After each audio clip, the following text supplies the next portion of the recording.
네, 이번에는 챕터 2 재무제표와 재무 비율 분석에 대해서 한번 보도록 하겠습니다. 저도 이 부분에 정말 어렵기도 하고 그런데 좀 큰 부분만 핵심만 좀 짚고 넘어가는 방법으로 좀 해볼게요. 당연히 이거 잠깐 여기 교재 나오는 거 본다고 해서 재무제표를 알고 재무 비율 분석을 하고 이러지는 않겠죠. 네. 뭐냐, 이게 뭐냐, 이 정도만 알면 될 것 같아요. 기업의 영업 실적이나 재무 상태를 기업의 외부 관계자에게 전달하는 재무 보고의 핵심적인 형태다. 영업 실적이나 재무 상태를 알려주는 거죠. 밖에다 공개하는 겁니다. 이걸 보고서 기업에 투자해라, 그런 거죠. 그래서 의사결정하는데 필요한 정보를 제공하는 것이다. 그런데 이게 핵심이죠.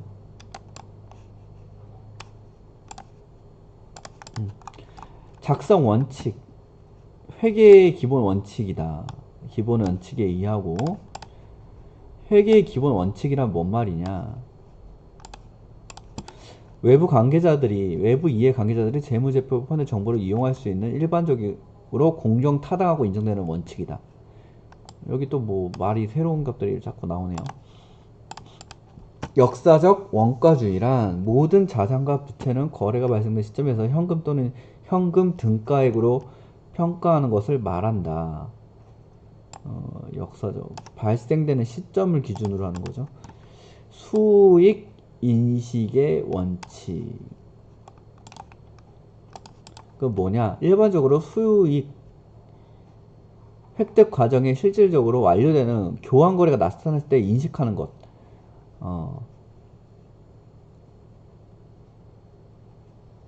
완료되는 거래, 교환 거래가 나타났을 때의 이 수익 실현의 원칙이라고도 한다. 수익 인식의 원칙은 수익 실현의 원칙이라고. 대응의 원칙. 지금 회계의 기본 원칙 중에 요런 세 부분이 들어간 거를 정리한 것 같아요. 일정 기간에 실현된 수익과 이 수익을 획득하기 위해 발생된 비용을 결정하여 이를 서로 대응시켜 당기 수익을 대응시켜서 실현된 수익과 발생한 비용 요거를 대응시킨다는 거죠.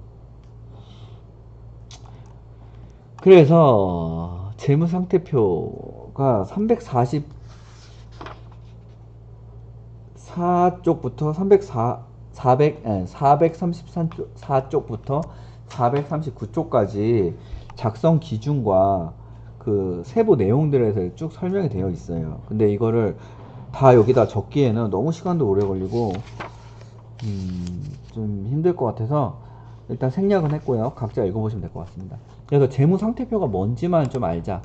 일정 시점에서 현재 기업이 보유하고 있는 재산이 어느 정도인지 파악하기 위해 작성한 것이다.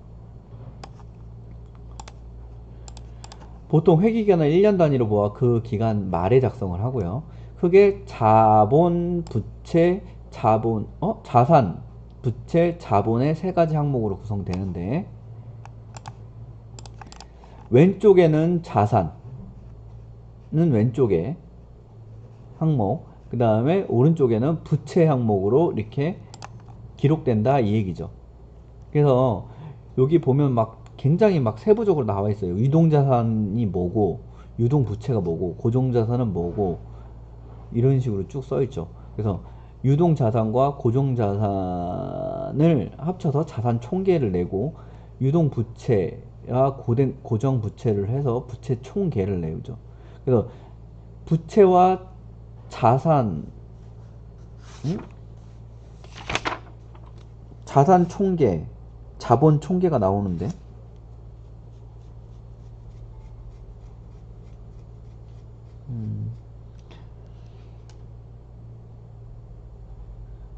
그래서 일단 제가 정리한 바로는 자본은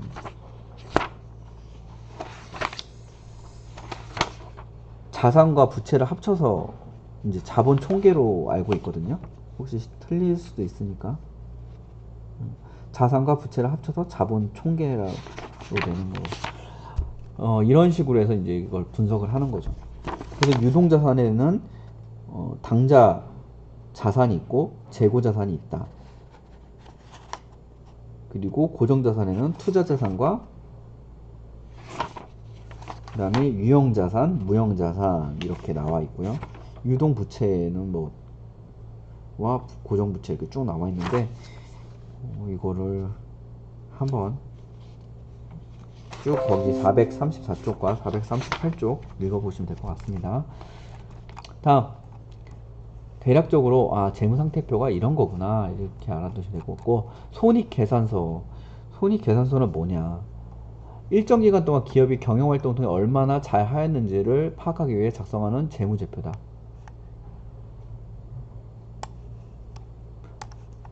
아까의 재무제표는 자산과 부채가 어떤 식으로 되어 있는 거고, 이거는 경영활동 매출액과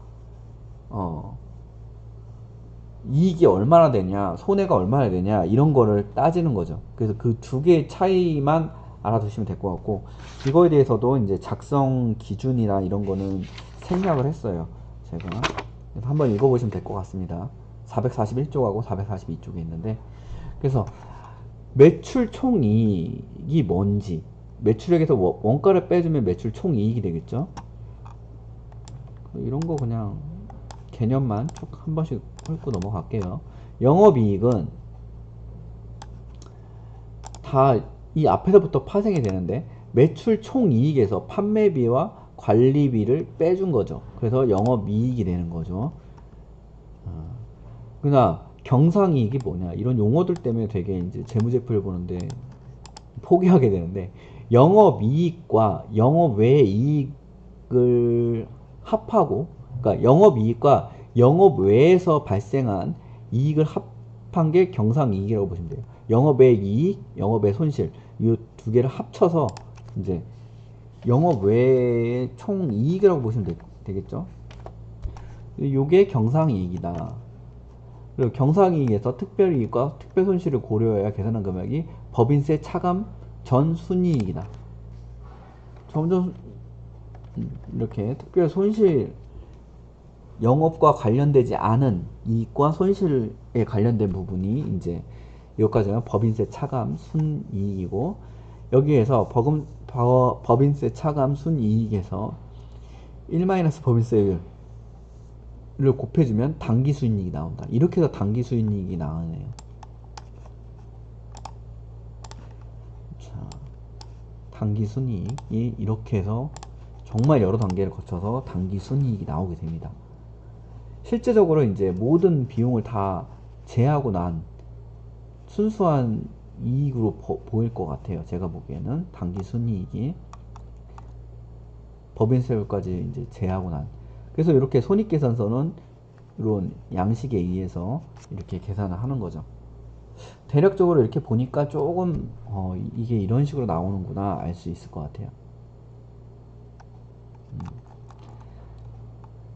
좀 어려운 걸 하면서도 그래도 나름은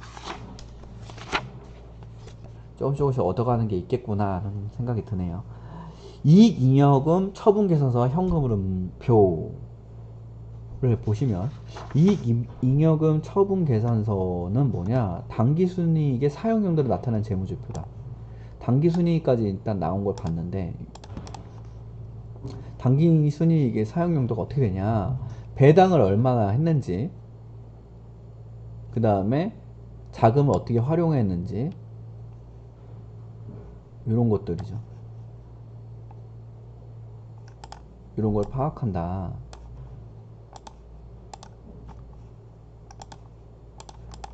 자, 손실이 발생했을 때 어떻게 처리했는지도 결손금 처분계산서다.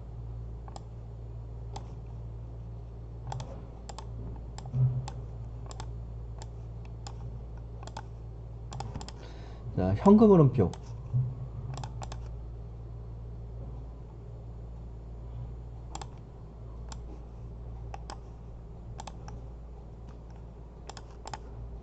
이거 다 파란색으로 하나 야겠다.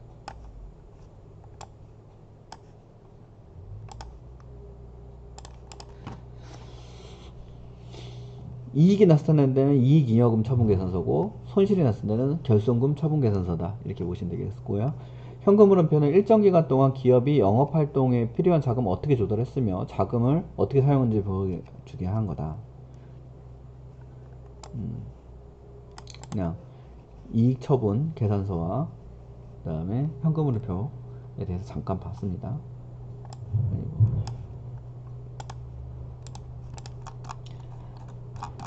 네, 다음으로는 재무 비율 분석입니다. 아까는 재무제표는 크게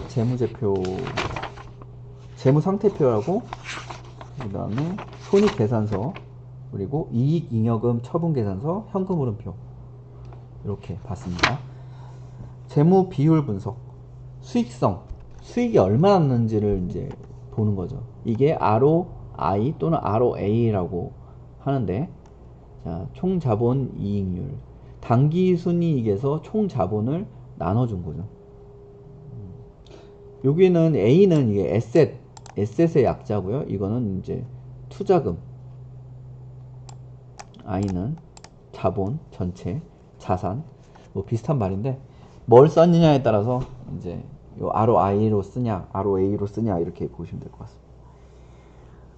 네, 이렇게 구하고 또 바꿀 수 있답니다. 당기순이익에서 매출액, 요 매출액 부분을 항을 더해준 거죠. 이건 어차피 나눠준 거랑 곱해준 거라서 곱하면 1인데 이걸 했을 때 총 자본이익률은 매출액 순이익률하고 총 자본 회전율로 이렇게 곱한 거와 같다. 이렇게 보시면 될 것 같습니다.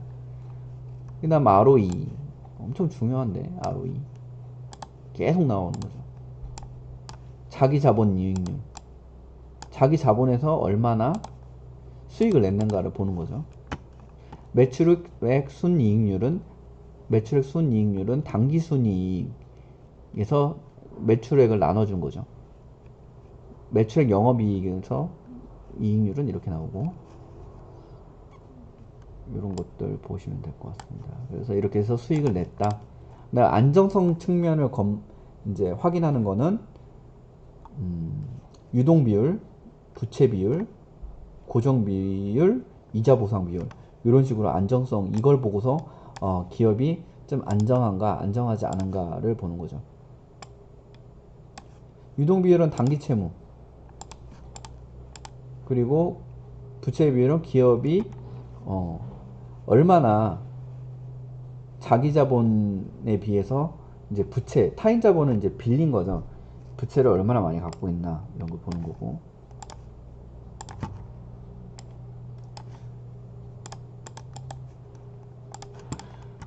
자기 자본 고정 비율, 비유동 자산이 어느 정도 투입했는가, 자기 자본 대비 얼마나 비유동 자산이 있는가가 고정 비율이고요. 이자 보상 비율이 좀 말이 어렵고 이게 제일 중요하다고 보이는데, 저는 일단 이자 보상 비율은 영업이익에서 이자 비용을 나눠준 거죠. 요거는 좀 제일 잘 알아둬야 될 것 같아요. 제일 많이 나오고 좀 중요한 것 같습니다. 이거에 대한 개념을 다른 거는 이제 다른 것보다도 이게 좀 저는 중요하게 보이고, 부채 비율 너무 높지 않으면 좋겠죠. 자, 활동성, 얼만큼 활동하냐, 총 자산 회전율이다. 매출액을 총 자산으로 나누면 되는 거죠. 몇 번 이제 회전이 됐냐, 자기 자산이. 그래서 매출액을 얼마큼 냈냐는 거죠. 자산을 활용해서. 고정 자산 회전율, 참 말 많다. 이거는 반대로 이제 고정 자산으로 나눠주면 되고, 재고 자산 회전율은 매출액을 재고 자산으로 나눠주면 된다. 그래서 이게 매출액 대비해서 뭘로 나눠주냐를 따지면 되니까 그렇게 어렵지 않을 것 같습니다. 성장성,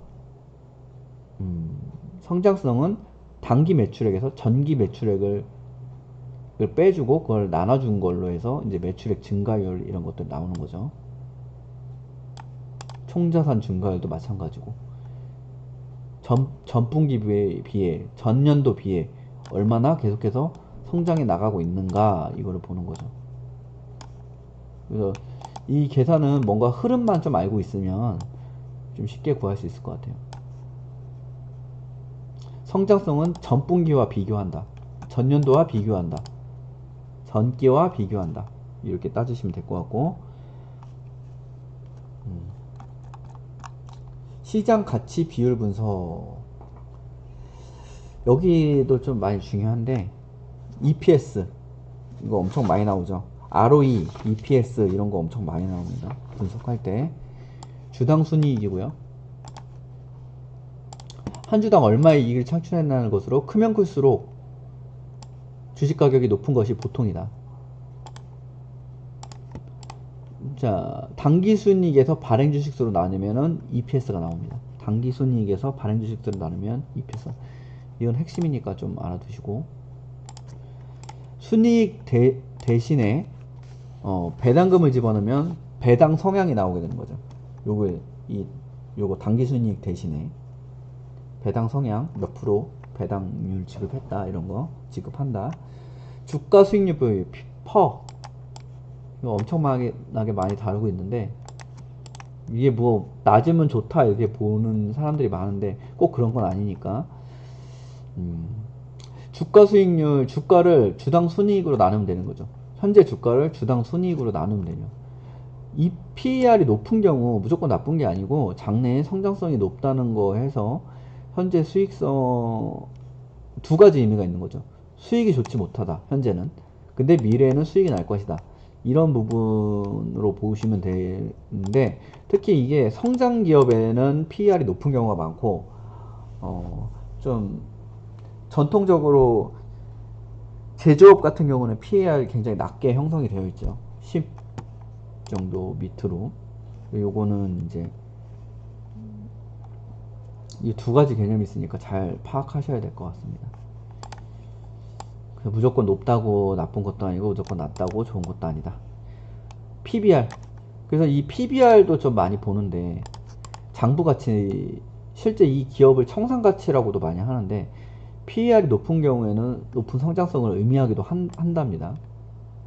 이 청산했을 때 얼마나 기업이 1 밑에 있으면 청산하고도 지금 청산하고도 현재 주가보다 높은 거죠. PER이 낮은 기업은 저평가되겠다. 보통 1 미만 0.5 정도까지도 많이 보는데, 주가를 주당 이거 아닌데? 실수했네요. 잠깐 수정 좀 하겠습니다. 좀 수정했고요. 주가 순자산 비율이고 주가를 주당 순자산으로 나누는 거죠. 이거는 또 바꾸면 주당 시장 가치를 주당 순이익으로 나눈 것과 같다. 이렇게 바꾸면 정말 어려울 것 같은데, 일단은 이것까지 다 보지 마시고 주가를 그냥 주당 순자산으로 나눴을 때의 비율을 따진다. 그래서 순자산이 1이 안 된다는 거는 주가에 비해 순자산이 훨씬 더 높다는 거죠. 그래서 이거는 1보다 작은 거를 어느 정도 높게 쳐줍니다.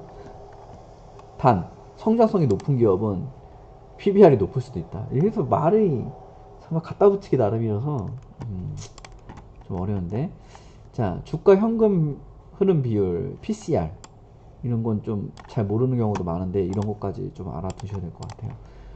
자, 주당 현금 흐름으로 나눈 것이다. 일단 이 비율이 낮으면 저평가되어 있다고 본대요.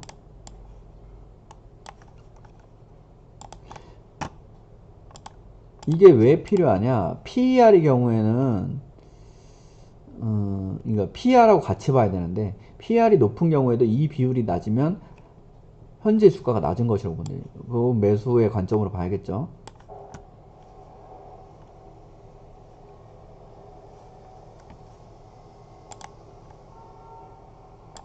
근데 PER이 낮은 경우에도 이게 높다면 현재 주가가 낮다고 볼 수는 없답니다. 그래서 이런 게 말이 어려우니까, 저도 이거를 PCR을 뭐 제대로 본 적이 없어서 흐름을 이거 갖다가 쓴 적이 별로 없어요. 이거는 실제 많이 보는 것 같아요. 5번 PSR, 그러니까 매출액을 보는 거죠. 이거 같은 경우는 좀 주가를 한 주당 매출액으로 나눈 것 주당 매출액으로 하는 거는 PER의 약점을 보완해 준답니다. 그래서 일시적으로 뭔가